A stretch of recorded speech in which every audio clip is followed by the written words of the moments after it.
Sus Majestades los Reyes y Sus Altezas Reales, la Princesa de Asturias y la Infanta Doña Sofía.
Se declara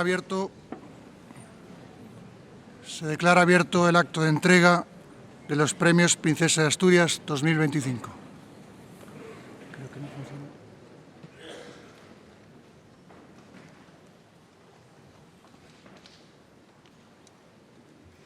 Con la venia de Sus Majestades, hacen su entrada los excelentísimos señoras y señores galardonados con los Premios Princesa de Asturias 2025.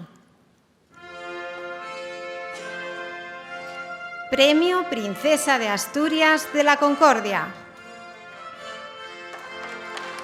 Museo Nacional de Antropología de México.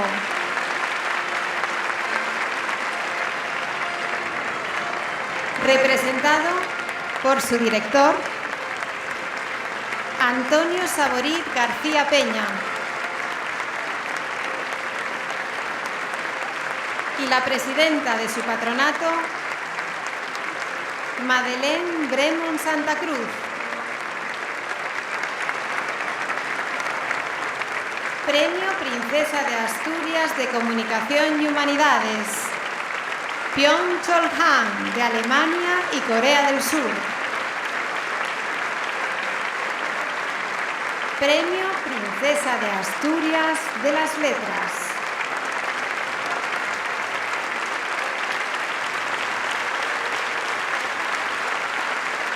Eduardo Mendoza, de España.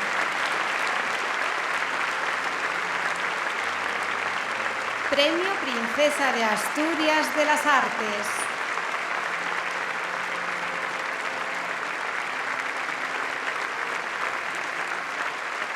Graciela Iturbide, de México.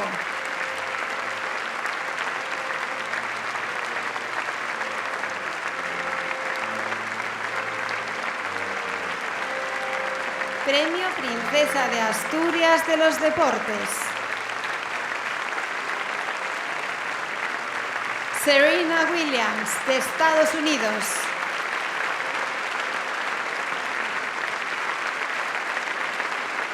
Premio Princesa de Asturias de Ciencias Sociales. Douglas Massey, de Estados Unidos. Premio Princesa de Asturias de Cooperación Internacional. Mario Draghi, de Italia.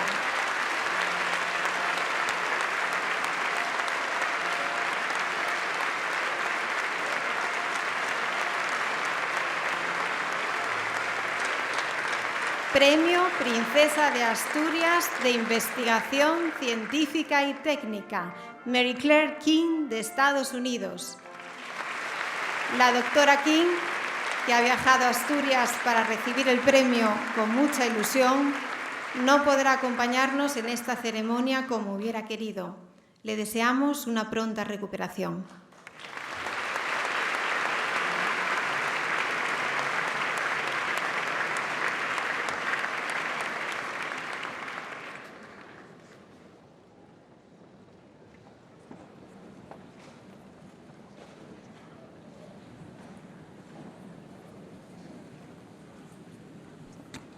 Tiene la palabra doña Ana Isabel Fernández, presidenta de la Fundación Princesa de Asturias.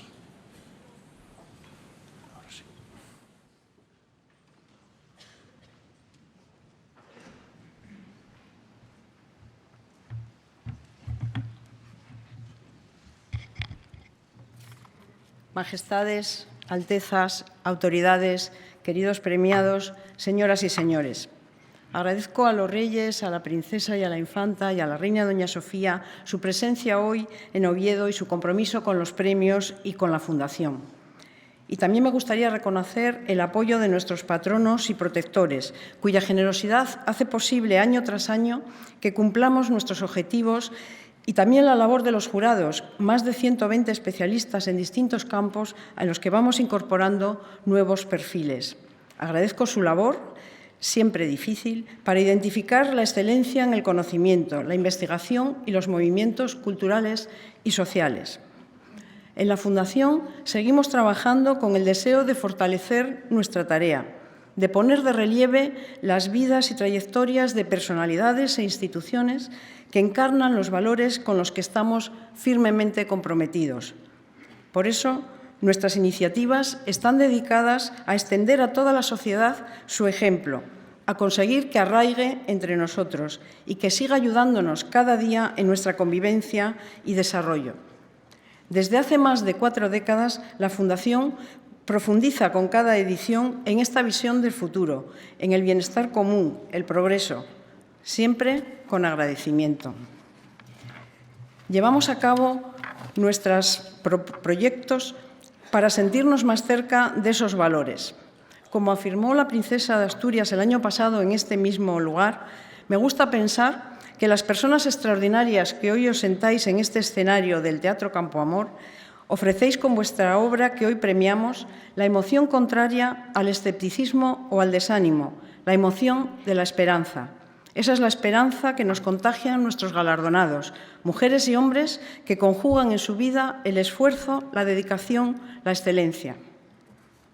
En la semana de los premios que precede a esta emocionante ceremonia, trabajamos con esa esperanza, con esa ilusión, organizando un conjunto de actividades, más de 80 este año, en las que vemos implicarse y participar cada vez a más ciudadanos, a más personas de nuestro entorno. Buscamos de ese modo acercar la figura de los galardonados a la ciudadanía, potenciar y mantener en el tiempo nuestra relación con la sociedad.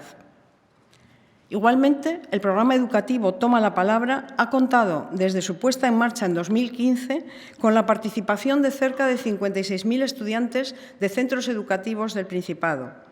Este programa nos permite profundizar en el objetivo de que los más jóvenes y los niños ahonden en la vida y obra de los premiados y, al hacerlo, encuentren referentes y ejemplos que les sirvan en su educación y en su futuro, con el propósito de contribuir al esfuerzo y trabajo comprometido de los más jóvenes, de las nuevas generaciones.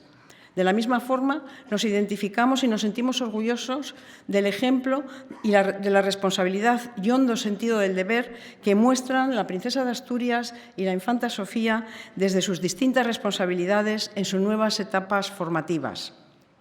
Mañana haremos entrega del Premio al Pueblo Ejemplar de Asturias, una iniciativa muy querida por nuestra Fundación, que celebra la unión vecinal y la convivencia. En esta edición iremos a Valdesoto, en el concejo de Siero, donde viviremos de nuevo, estoy segura, horas de reconocimiento y de alegría. Es esta una excelente forma de alcanzar nuestro propósito y de consolidar nuestra relación con el mundo rural. Felicito de todo corazón a los galardonados y les agradezco su presencia entre nosotros, en esta ciudad que se vuelca para acogerlos, en esta Asturias que cada año vibra con la emoción de la gratitud hacia quienes trabajan para construir un mundo mejor para todos. Muchas gracias.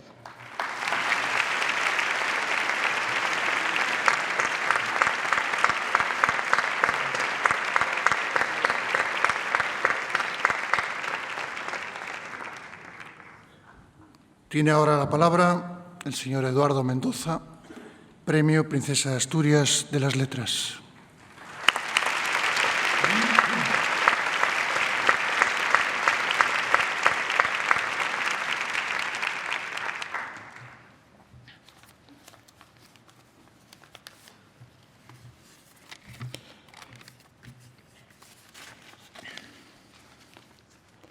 Majestades, Princesa, Alteza, autoridades, miembros del jurado, familiares, amigos, señoras y señores. Este premio ha sido para mí una sorpresa, un honor, una alegría y también un incentivo, porque yo, si no me miro al espejo, todavía me considero una joven promesa de la narrativa española. Lo último que se pierde en la vida no es la esperanza, sino la vanidad. Pero sé que no me han premiado a mí, que no merezco gran cosa, sino a mi obra. Y una obra es una suma de muchos factores. Yo tuve la suerte de nacer y criarme rodeado de libros y de personas que me leyeron en voz alta, pusieron a mi disposición una amplia biblioteca, me estimularon y me orientaron. En el colegio recibí una educación estricta, tediosa y opresiva. Tenazmente me inculcaron las virtudes del trabajo, el ahorro y el decoro, gracias a lo cual salí vago, malgastador y un poco golfo, tres cosas malas en sí, pero buenas para escribir novelas. Crecí en Barcelona, una ciudad de tamaño medio, cálida y soleada, tranquila, laboriosa y conservadora, cuna de santos infantiles y abuelos entrañables. También una ciudad portuaria, viciosa y canalla. Yendo de la una a la otra y buceando en bibliotecas y hemerotecas, descubrí que Barcelona tenía además un interesante pasado turbulento y criminal del que me apropié para escribir mis novelas. Las ciudades, como las novelas, son de todos y no son de nadie.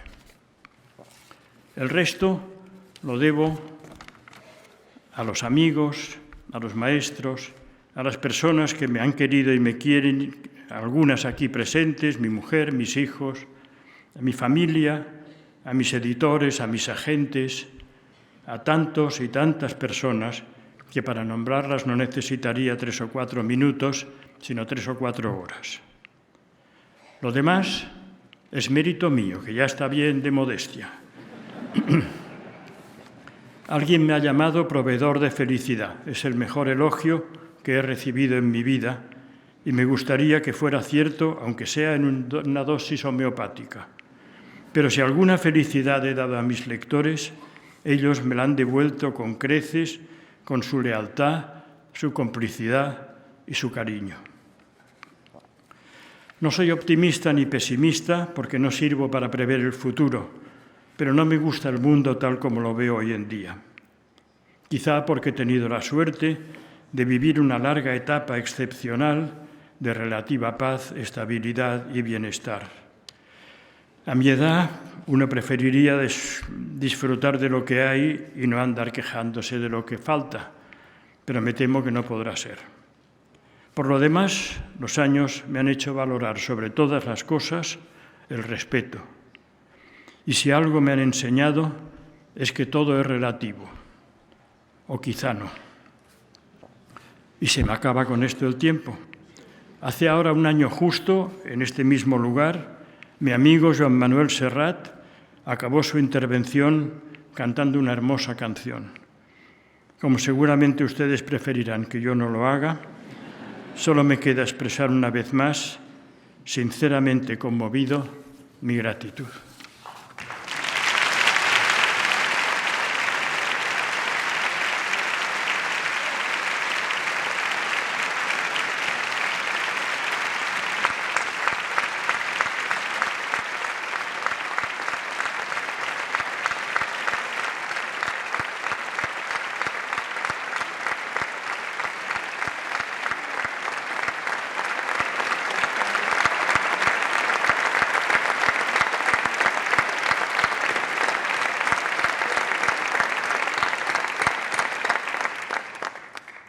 Tiene la palabra el profesor Byung-Chul Han, Premio Princesa de Asturias de Comunicación y Humanidades.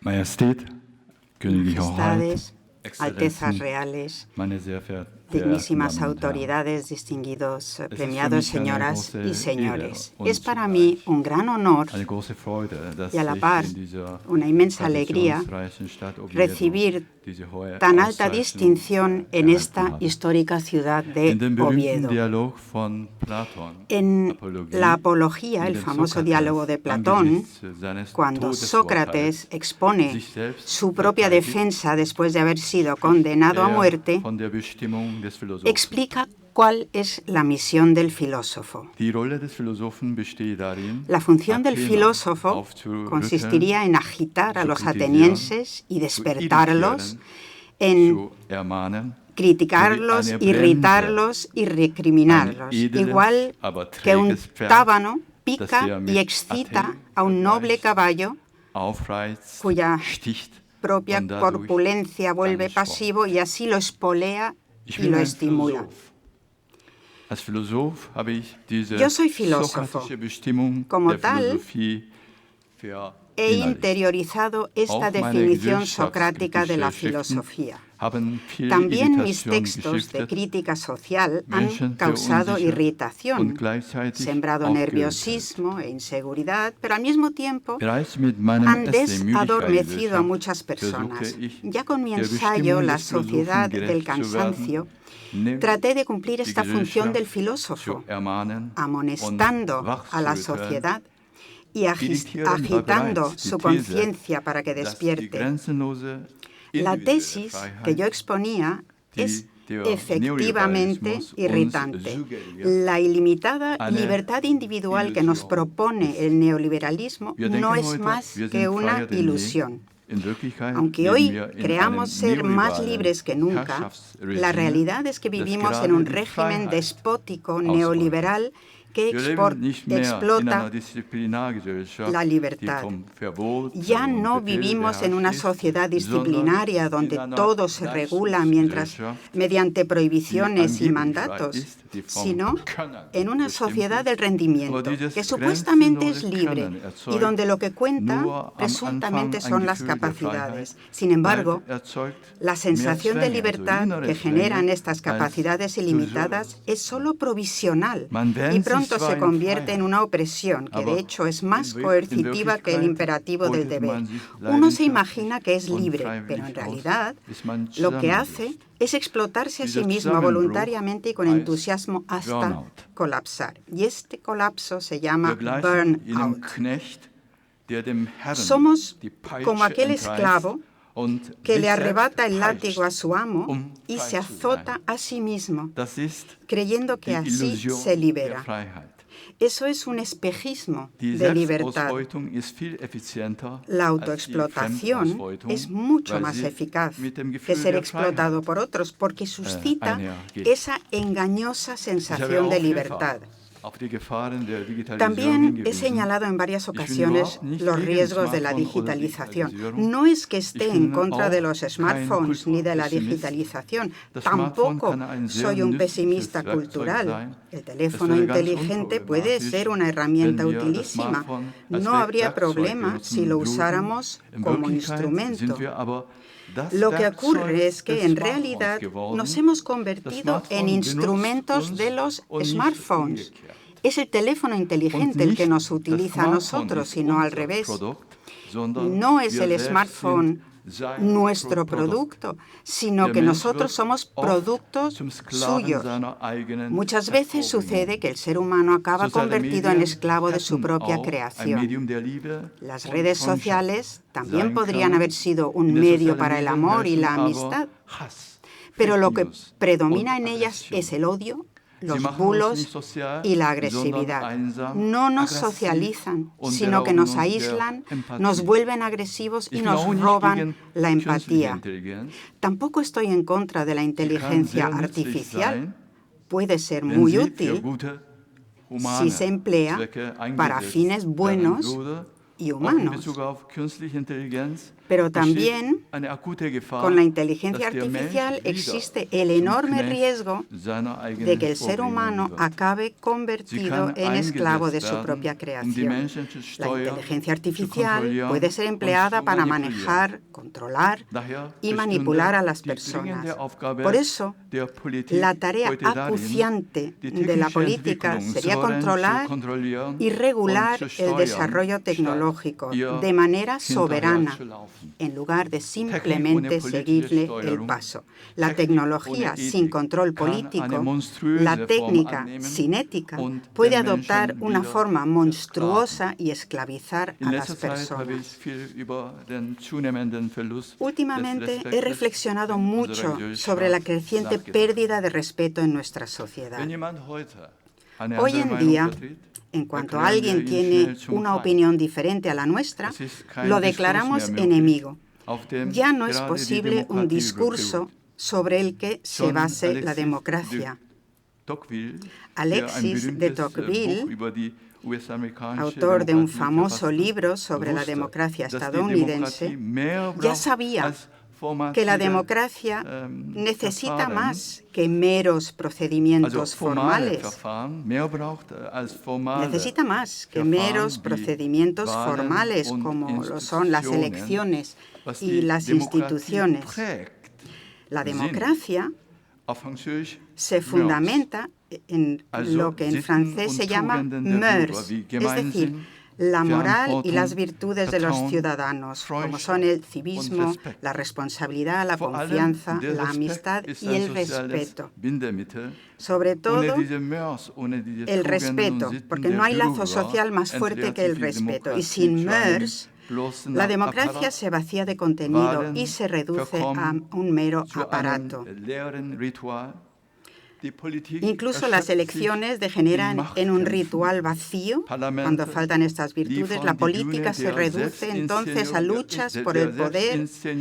Los parlamentos se convierten en escenarios para la autopromoción de los políticos y el neoliberalismo ha creado ya una gran cantidad de perdedores. La brecha social entre ricos y pobres se sigue agrandando cada vez más. El miedo a hundirse socialmente afecta ya a la clase media y precisamente estos temores son los que lanzan a la gente hacia los brazos de autócratas y populistas. Creemos que la sociedad en la que vivimos hoy es más libre que nunca. En cualquier ámbito de la vida las opciones son infinitas, también en el amor, gracias a las aplicaciones de citas. Todo está disponible al instante. El mundo se asemeja a un gigantesco almacén, donde todo se vuelve consumible. El Infinite Scroll promete información ilimitada.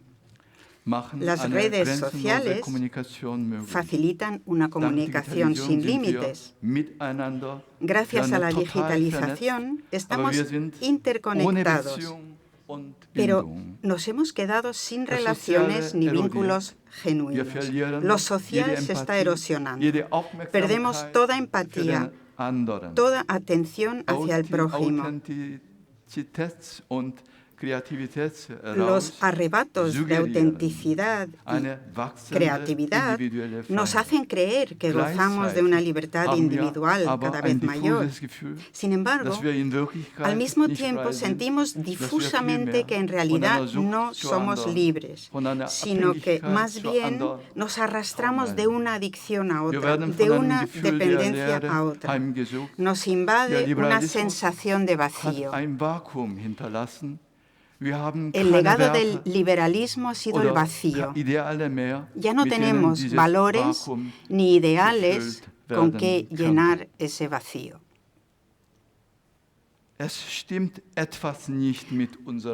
Algo no va bien en nuestra sociedad.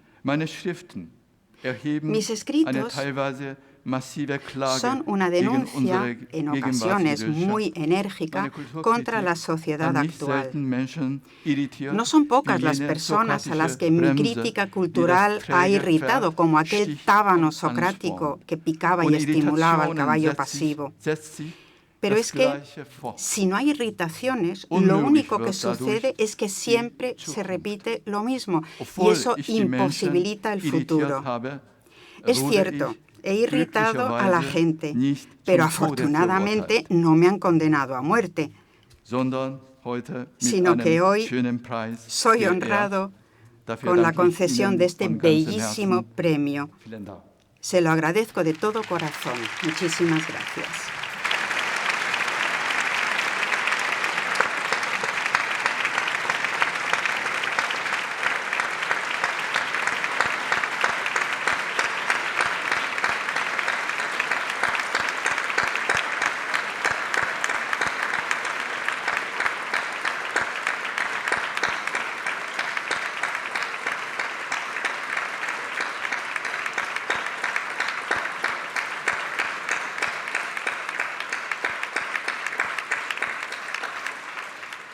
Con la venia.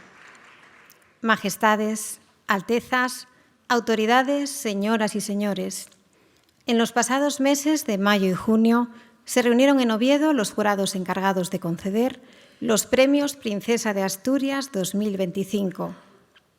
Tras el estudio y deliberación de 312 candidaturas de 55 nacionalidades, apoyadas por más de 19.500 personas e instituciones de todo el mundo, han otorgado los siguientes premios.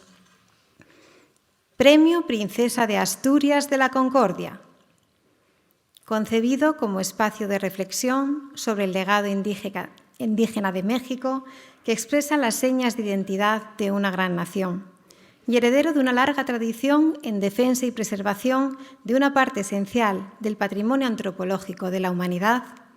El jurado ha concedido el galardón al Museo Nacional de Antropología de México. Recogen el premio el director del museo, Antonio Saborit García Peña, y la presidenta de su patronato, Madeleine Bremont Santa Cruz.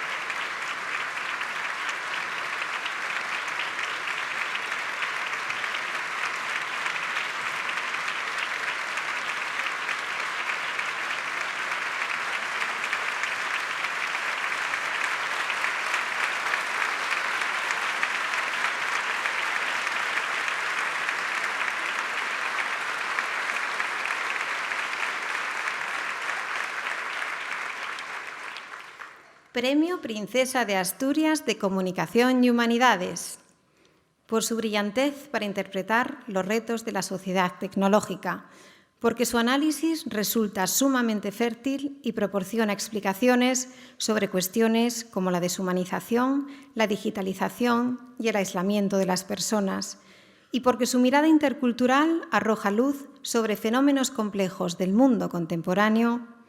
El jurado ha concedido el galardón a Byung-Chul Han.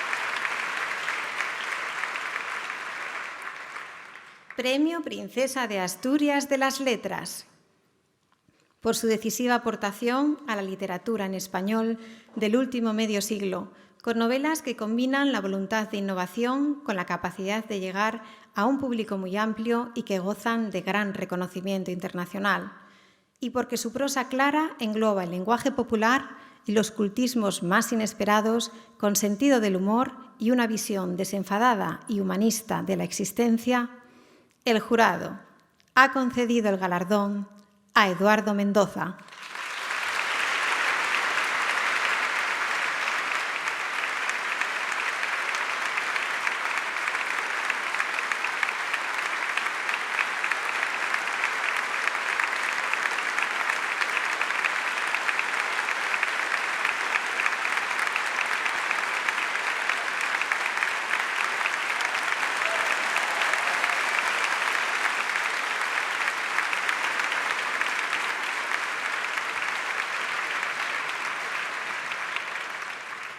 Premio Princesa de Asturias de las Artes, por su innovadora mirada dotada de una extraordinaria profundidad artística, con la que ha retratado la naturaleza humana a través de fotografías cargadas de simbolismo que crean un mundo propio, porque combina en blanco y negro lo documental con un sentido poético de la imagen, mostrando no solo lo que ve, sino también lo que siente, con una carga emocional y cultural que nos invita a mirar más allá de lo visible.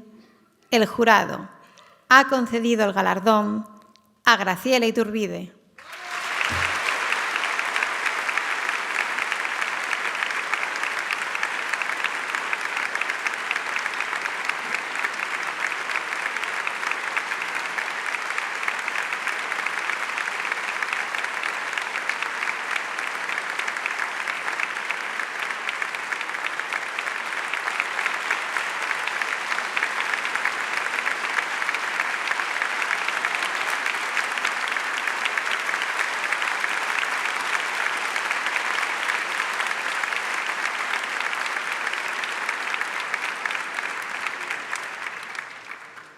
Premio Princesa de Asturias de los Deportes, considerada una de las mejores tenistas de la historia, con un palmarés deportivo incuestionable, en el que destacan 73 títulos individuales, entre ellos 23 Grand Slam y 4 oros olímpicos, y porque además de su extraordinaria carrera deportiva, ha sido siempre una firme defensora de la igualdad de género y de oportunidades entre hombres y mujeres en el deporte y en la sociedad.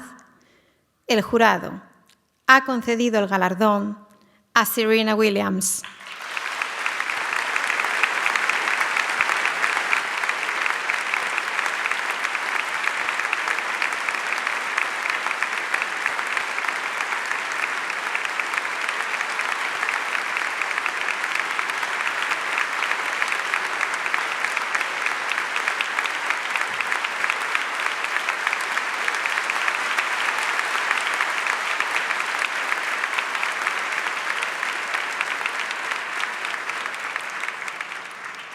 Premio Princesa de Asturias de Ciencias Sociales, porque partiendo de la concepción del ser humano como una especie migratoria, ha realizado aportaciones fundamentales a la comprensión de las migraciones internacionales y sus consecuencias, y porque ha construido un modelo teórico con rigor académico que nos permite interpretar las sociedades contemporáneas con una mirada sosegada, racional y empática.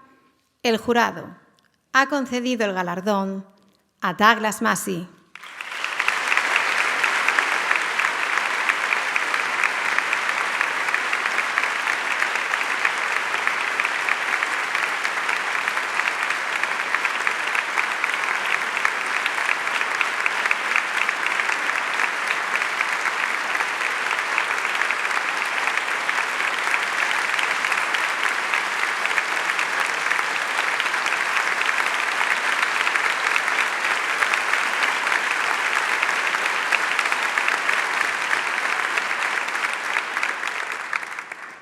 Premio Princesa de Asturias de Cooperación Internacional, por ser una figura clave en la defensa de la integración europea, reconocido por su liderazgo y firme compromiso con los valores fundamentales y el progreso de la Unión, porque a lo largo de su trayectoria de más de 4 décadas ha promovido el multilateralismo, la cooperación entre los Estados miembros y el fortalecimiento institucional y económico de la Unión Europea, y por su papel en la escena global, el jurado ha concedido el galardón a Mario Draghi.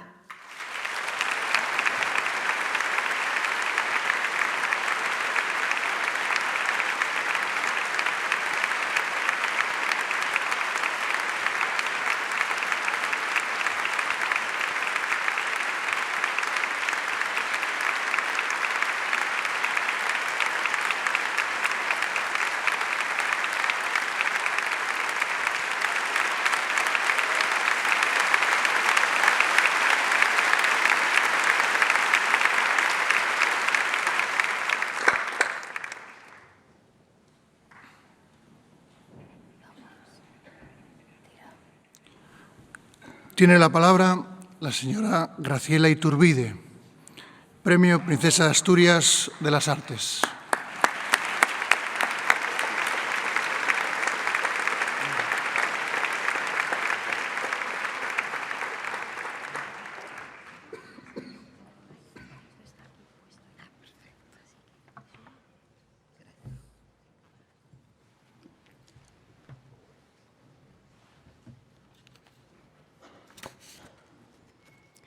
Majestades, Altezas Reales, distinguidos miembros de la Fundación Princesa de Asturias, estimados miembros del jurado, queridos galardonados, señoras y señores, amigos.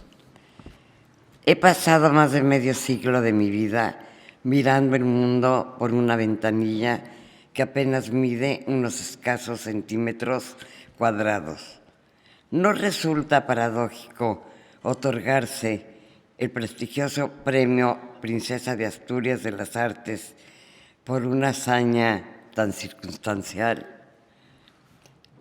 Lo agradezco y siento muy honrada, pero mis méritos se rebasan estos cuantos centímetros de quimera, porque no cabe duda, la fotografía no es la verdad, sino la interpretación de una realidad que el artista aprende en función de sus conocimientos, sus emociones, sus sueños y su intuición. Ya lo decía el lúcido Brassai, la vida no puede ser captada ni por el realismo ni por el materialismo, sino solamente por el sueño, el símbolo o la imaginación. Todo lo que fotografié a lo largo de mi vida me ha llenado el espíritu y me ha empujado a repetir el proceso una y otra vez. La fotografía para mí crea un sentimiento de comprensión hacia lo que veo, lo que vivo y lo que siento. Y es un buen pretexto para conocer el mundo y su cultura. Si al ver mis fotos la gente dice, ¿esto es México?, yo contesto, no, esto es Graciela Iturbide, pero no me siento dueña de mis imágenes, ni temo que los utilicen y hasta las manipulen. Algunas de mis imágenes ya forman parte del imaginario mexicano. Para mí no es un logro ni un riesgo, es tan solo un reflejo de México, de lo que veo en mi país. La parte más conocida de mi obra retrata el mundo indígena de México. Le he dedicado mis mejores años y gracias a ella recorrí buena parte de mi país, sobre todo las regiones apartadas y desfavorecidas donde sobreviven y resisten los indígenas. Sin embargo, al igual que la inmensa mayoría de los mexicanos, soy el resultado de la fusión entre dos culturas, dos visiones del mundo, casi siempre encontradas. La historia de México es la del sincretismo que me habita y no podría sacrificar uno de sus vertientes sin mutilarme a mí misma. A raíz de la Guerra Civil Española, llegaron a México intelectuales y artistas que enriquecieron nuestra vida cultural y nos inspiraron con sus talentos y sus conocimientos. Aquí digo, por ejemplo, Buñuel. No puedo olvidarlos. No puedo olvidarlos en un momento como este. No me gustan que digan que mi fotografía es mágica, más me interesa, y no sé si lo logro siempre, que haya una dosis de poesía en ella. La fotografía juega con una ambigüedad, devela un fragmento de la realidad que yo procuro volver a bailar, con el objeto de no dilapidar el misterio que recoge, por más que el espectador a veces lo dude. Debo precisar que nunca he construido ninguna imagen. Todas han sido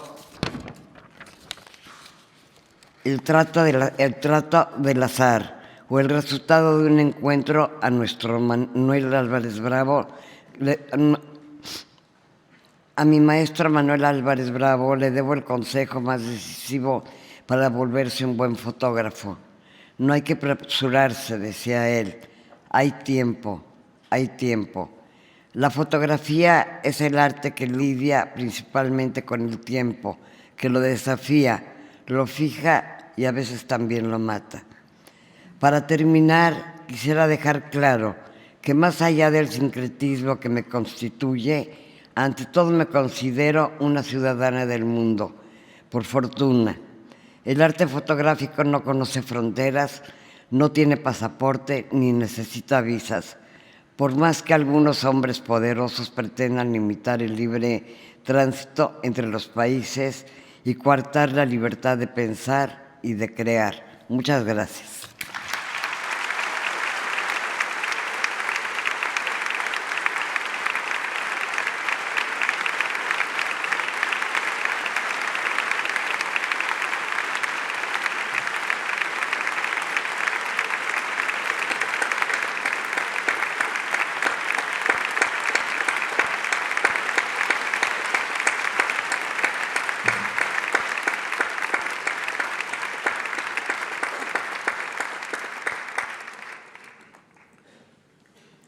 Tiene la palabra el señor Mario Draghi, Premio Princesa de Asturias de Cooperación Internacional.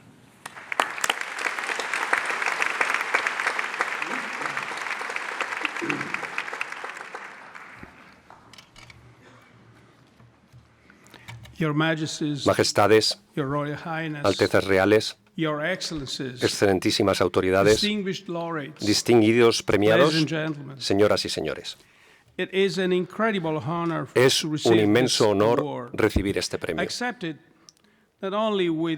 Lo acepto no solo con gratitud, sino con un profundo sentido de responsabilidad hacia un proyecto que ha definido mi vida profesional. Mis funciones públicas en Italia comenzaron con las negociaciones del Tratado de Maastricht. Desde entonces, construir Europa ha sido una misión esencial de mi carrera. Como responsable de las políticas nacionales, primero, y como jefe del Tesoro italiano, y luego como primer ministro. Y como responsable europeo al mando del Banco Central Europeo.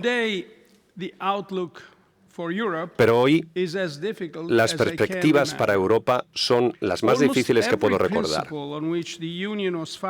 Casi todos los principios sobre los que se fundó la Unión Europea están sometidos a tensiones. Construimos nuestra prosperidad sobre la apertura y el multilateralismo. Pero ahora nos enfrentamos con el proteccionismo y la acción unilateral. Creíamos que la diplomacia podía ser la base de nuestra seguridad. Sin embargo, ahora asistimos al regreso del poder militar duro. Prometimos liderazgo en materia de responsabilidad climática, pero ahora vemos cómo algunos se retiran mientras nosotros asumimos los costes crecientes. El mundo que nos rodea ha cambiado de forma fundamental y Europa se afana por responder. Esto plantea una pregunta esencial. ¿Por qué no podemos cambiar? A menudo nos dicen que Europa se forja en la crisis. Pero ¿cuán aguda ha de ser una crisis para que nuestros líderes se reúnan y encuentren la voluntad política para poder actuar? Después de la gran crisis financiera y la crisis de la deuda soberana, el Banco Central Europeo, también gracias a su mandato europeo, evolucionó hasta convertirse en una institución más federal. Y así se puso en marcha la unión bancaria. Desde entonces, sin embargo, nuestros desafíos se han vuelto cada vez más complejos y ahora exigen una acción común por parte de los Estados miembros. Tales desafíos afectan a áreas como la defensa, la seguridad energética y las tecnologías punteras que requieren inversiones compartidas y ser tratadas a escala continental. Y en algunos de estos campos, especialmente la defensa y la política exterior, se necesita mayor legitimidad democrática.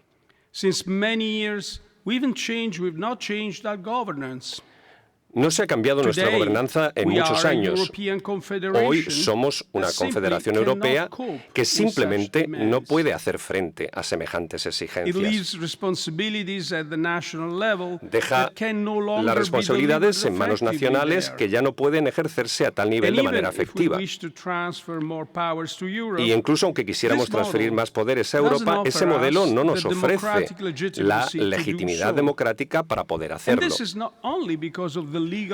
Esta situación no se debe únicamente a las limitaciones jurídicas de los tratados de la Unión Europea. La mayor traba es que, frente a este nuevo mundo, no hemos construido un mandato compartido. Un mandato respaldado por los ciudadanos para aquello que nosotros, como europeos que somos, pretendemos llevar a cabo conjuntamente. Más allá de las declaraciones y por necesidad, el futuro de Europa debe ser un viaje hacia el federalismo. Pero, por deseable que fuera una auténtica federación, esta requeriría condiciones políticas que hoy día no existen.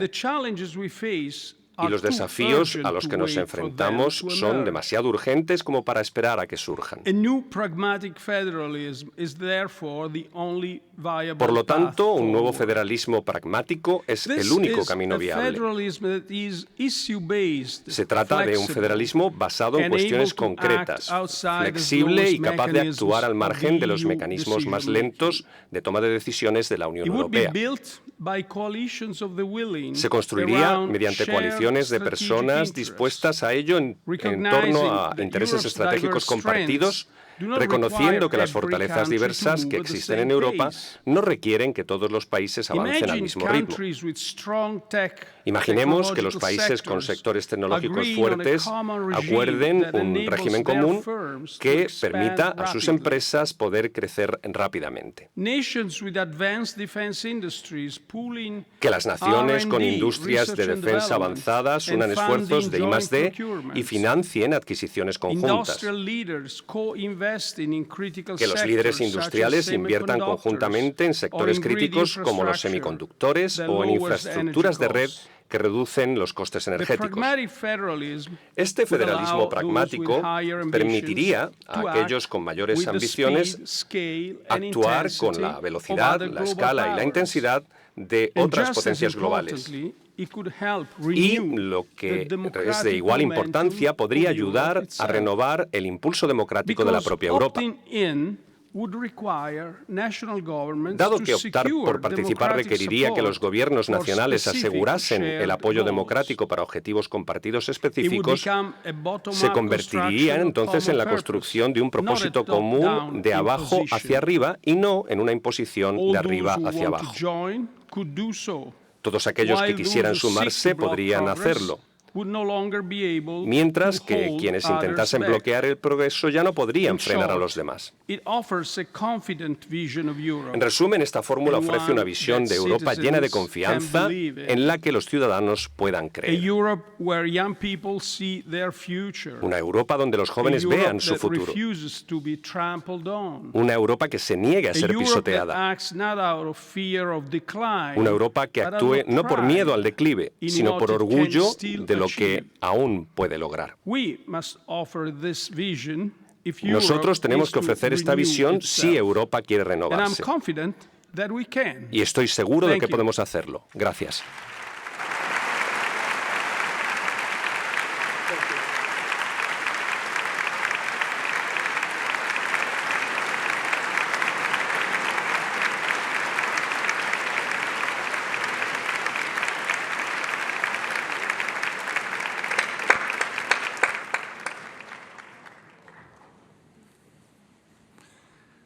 Tiene la palabra Su Alteza Real, la Princesa de Asturias.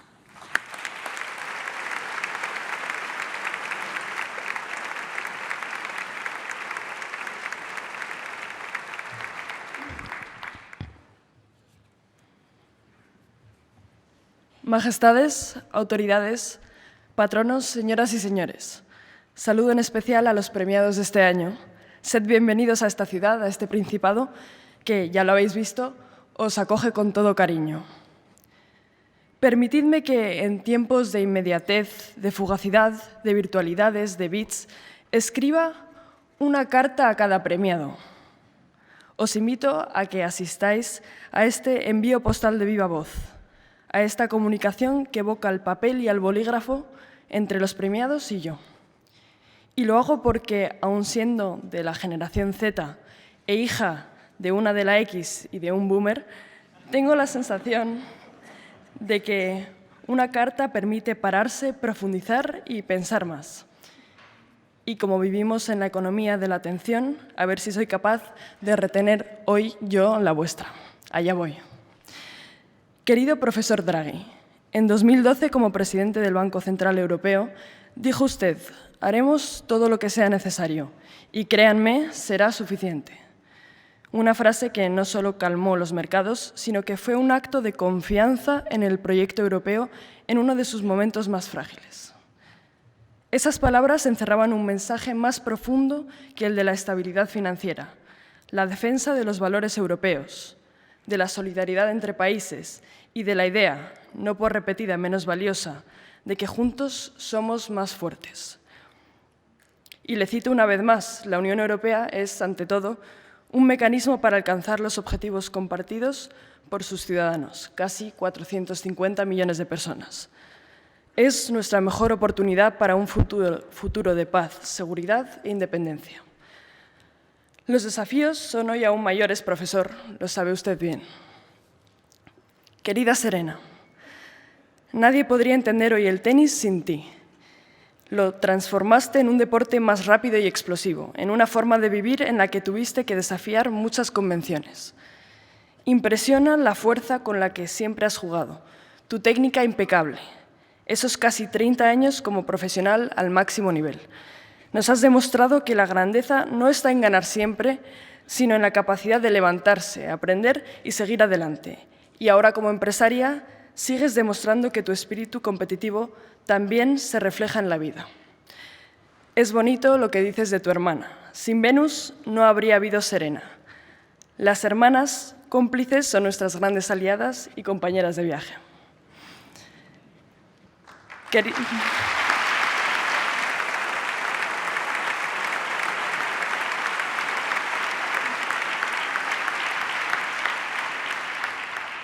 Querida profesora King, sentimos que no puede acompañarnos esta tarde.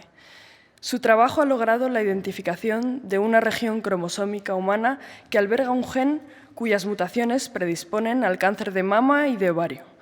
Trabajos posteriores de otros grupos, incluyendo el suyo, condujeron al descubrimiento y validación del primero de estos genes de susceptibilidad a este tipo de tumores de tanta importancia científica, médica y emocional. Pero su compromiso social ha ido más allá, al contribuir con sus conocimientos en genética a que los nietos de los desaparecidos por la represión de la dictadura argentina hayan podido reunirse con sus familias. Imagino el alivio que habrán sentido tantos abuelos. Queridos Madeleine y Antonio, representantes del Museo Nacional de Antropología de México, reconocemos hoy aquí la importancia de su institución, que cuida, exhibe, conserva y difunde el legado prehispánico y la cultura indígena de México.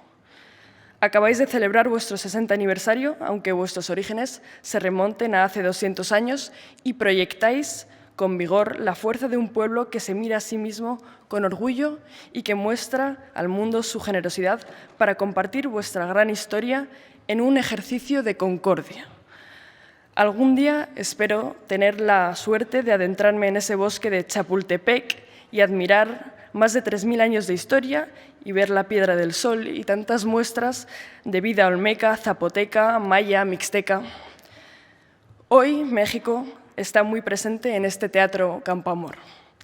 Precisamente, querida Graciela, no dejo de mirar su foto de esa indígena zapoteca con las iguanas en la cabeza.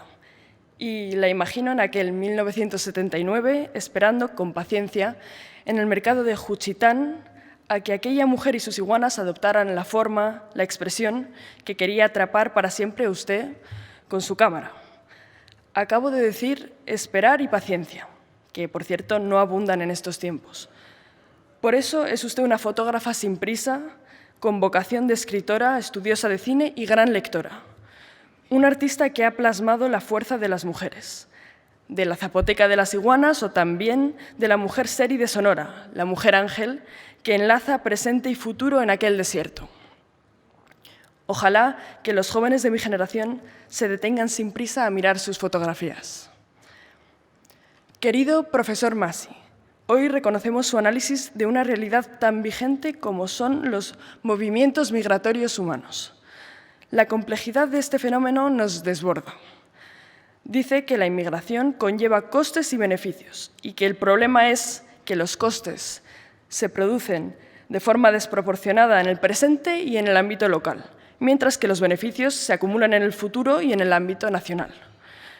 Lo ha defendido con datos hasta la saciedad, metiéndose en el centro de la discusión política con ataques desde diferentes ámbitos ideológicos, pero siempre desde el rigor académico ha contribuido a rehumanizar la mirada hacia quien deja su país. Su trabajo nos permite comprender en toda su dimensión el gran desafío que tienen hoy muchos gobiernos con la inmigración. Ha roto las narrativas simplistas y ha formulado políticas migratorias basadas en datos y no en desinformación. Querido Eduardo, pues más que de felicidad, que también, me has provisto de curiosidad por palabras que los de mi generación no conocemos y que he tenido que buscar en el diccionario.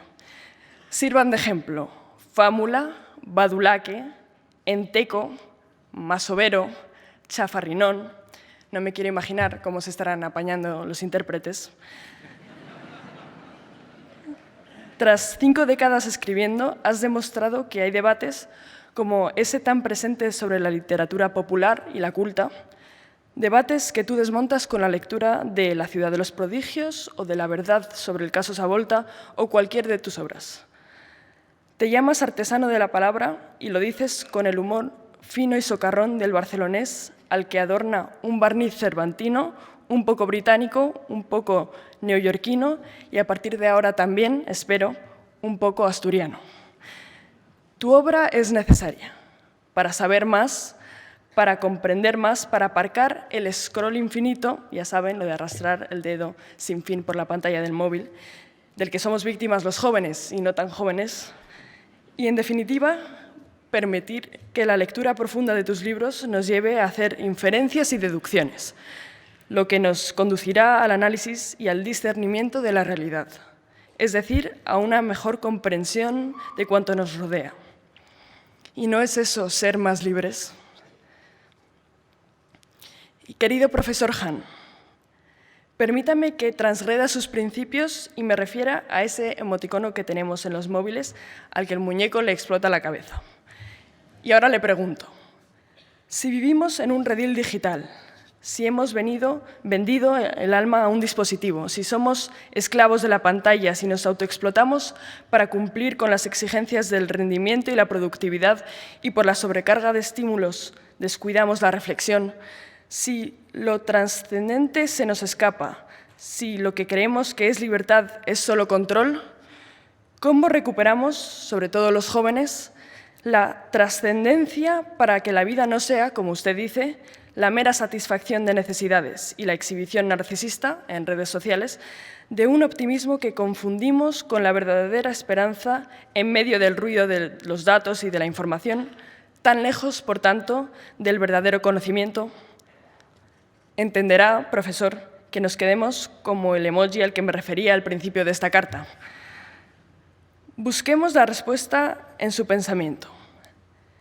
El tiempo del apresuramiento no es habitable, por eso nos invita, entre otras cosas, a practicar la paciencia, la introspección y, sobre todo, la lectura profunda.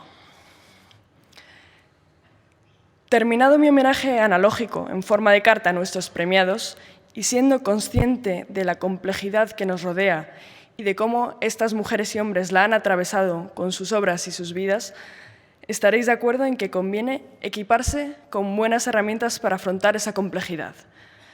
Así que no vendría mal avivar el entusiasmo y quizá debamos volver a lo esencial, a los básicos. Al respeto por quienes piensan diferente, por quienes son diferentes, a la educación, a valorar a nuestras maestras y maestros y considerar nuestro tiempo escolar obligatorio como una etapa crucial en la que todos, administraciones y sociedad civil, deben implicarse para que cada ciudadano tenga oportunidades. A no olvidarnos de atender con acciones responsables y medibles a quienes no lo tienen fácil, a las personas más vulnerables, a los jóvenes que pelean para formarse, para tener un trabajo, para tener un hogar, a las personas mayores que no desean estar solas, a nuestros niños y niñas en riesgo de pobreza. Quizá haya que recordar lo que significa tratar bien al prójimo, salir de la trinchera, sacudirnos el miedo, unirnos para hacer las cosas mejor. Pensar en que si no miramos al otro no sabremos construir confianza.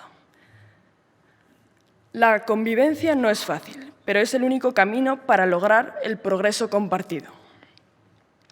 Tiene sentido cuidar y defender los valores que, como españoles y europeos, en realidad como ciudadanos de cualquier lugar, nos definen y nos guían. Confiar en ellos es confiar en la libertad frente al miedo, en la justicia frente a la arbitrariedad, en la democracia frente a la intolerancia, en el Estado social de derecho frente al abuso del poder, en los derechos humanos frente a la indiferencia. Soy consciente de que a veces las palabras pronunciadas tras un atril pueden sonar vacías, pero sé también que no está de más repasar y recordar la naturaleza de las dificultades y las soluciones e insistir en que no hay fórmulas mágicas para gestionar esa complejidad. Hoy los premiados contribuyen precisamente a avivar ese entusiasmo. Muchas gracias.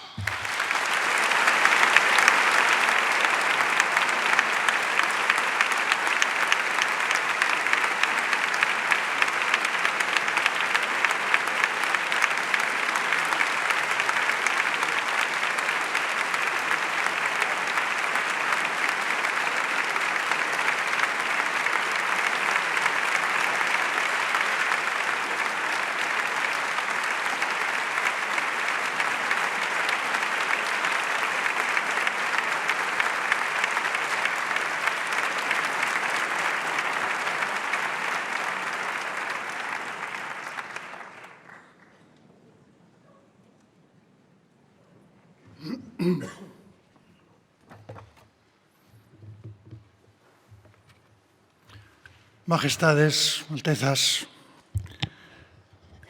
Presidenta del Congreso de los Diputados, Presidente del Senado, Presidente del Tribunal Constitucional, Presidenta del Tribunal Supremo del Consejo General del Poder Judicial, presidente del Principado de Asturias, ministro de Agricultura, Pesca y Alimentación, delegada del Gobierno, alcalde de Oviedo, presidenta de la Fundación Princesa de Asturias, directora, autoridades, patronos, miembros de los jurados, queridos premiados, señoras y señores. Hablar desde esta tribuna es, además de un honor, un enorme privilegio. Créanme, lo llevo haciendo 44 años. Los últimos 7 junto a mi hija, la princesa Leonor, que ha ido asumiendo gradualmente esta tarea, dando a cada paso nuevas pruebas de madurez y sensibilidad, con un papel también más activo en la vida pública. En consecuencia, me corresponde, creo yo, ir cediéndole ya este espacio como heredera de la corona y como presidenta de honor de la Fundación desde hace 11 años. Naturalmente, esto lo digo con emoción de padre y con emoción de rey.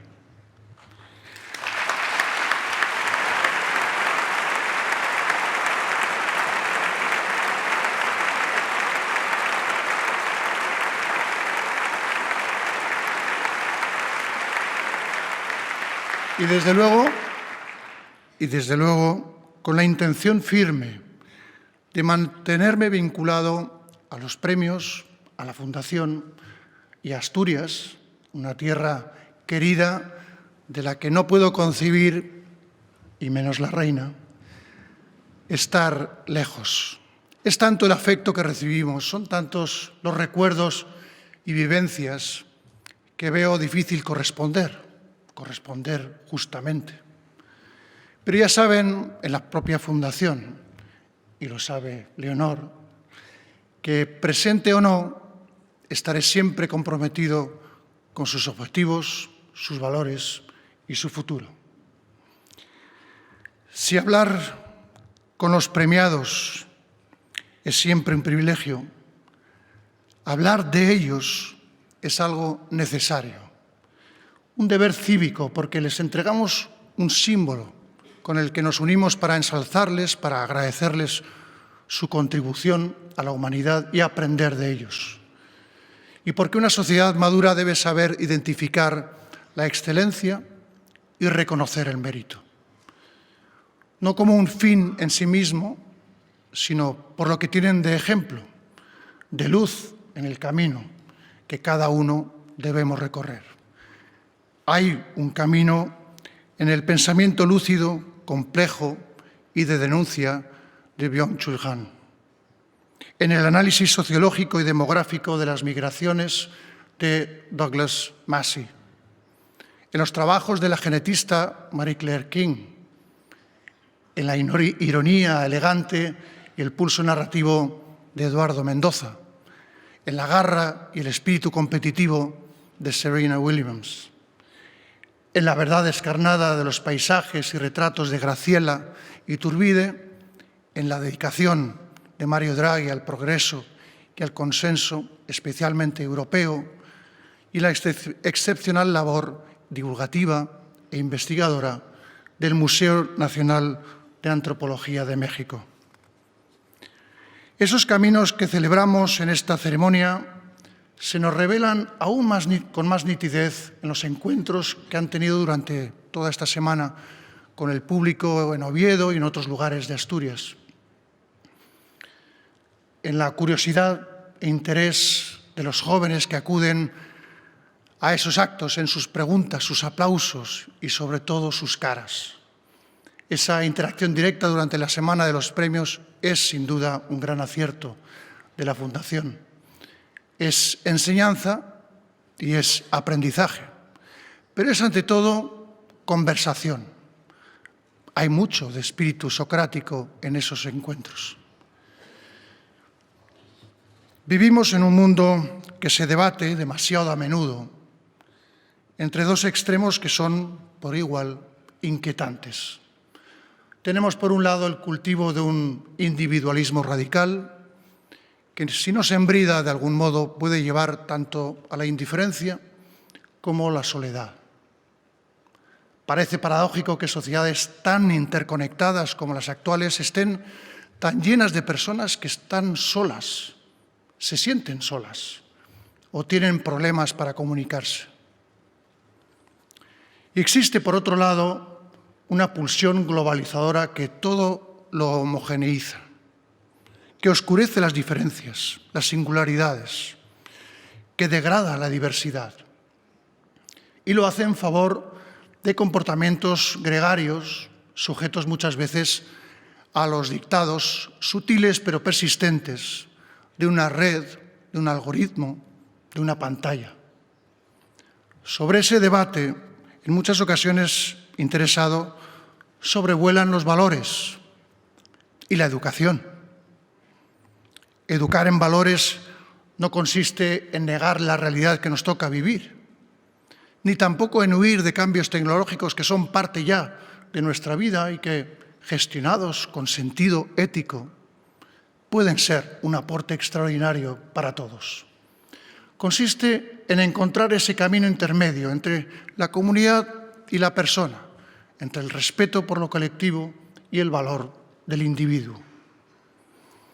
Educar en valores es potenciar la vida en sociedad, sin abandonar el complejo universo moral que se encierra en cada uno de nosotros y que se perfecciona con la convivencia. Es abrir a la persona una manera de vivir mejor, con más plenitud, con más conciencia del ser y del estar en el mundo. La convivencia democrática tiene su gran pilar en la educación.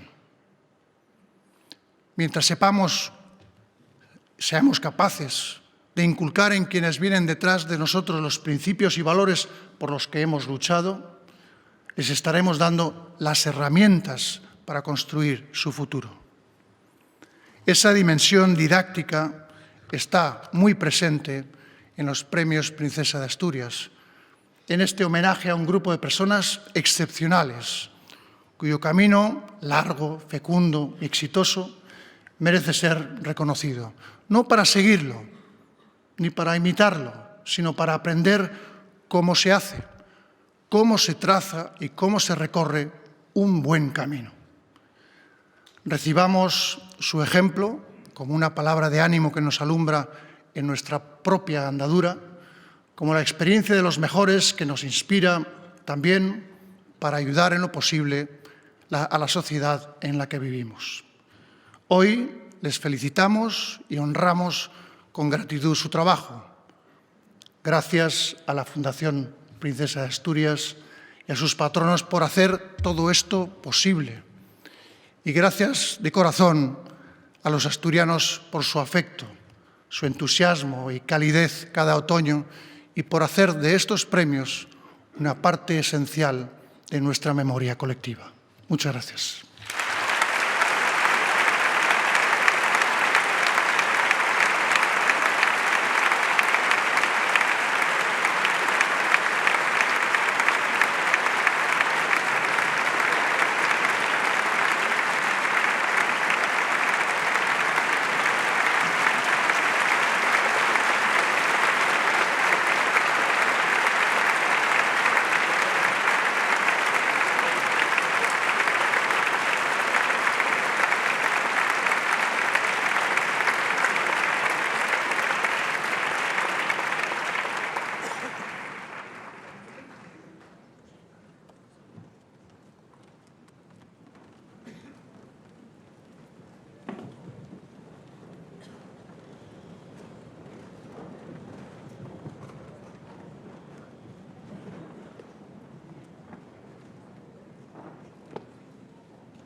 Con la venia de sus majestades, hacen su salida los excelentísimos señoras y señores galardonados con los premios Princesa de Asturias 2025.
Los premios Princesa de Asturias 2025 han finalizado. Quedan convocados los premios Princesa de Asturias 2026.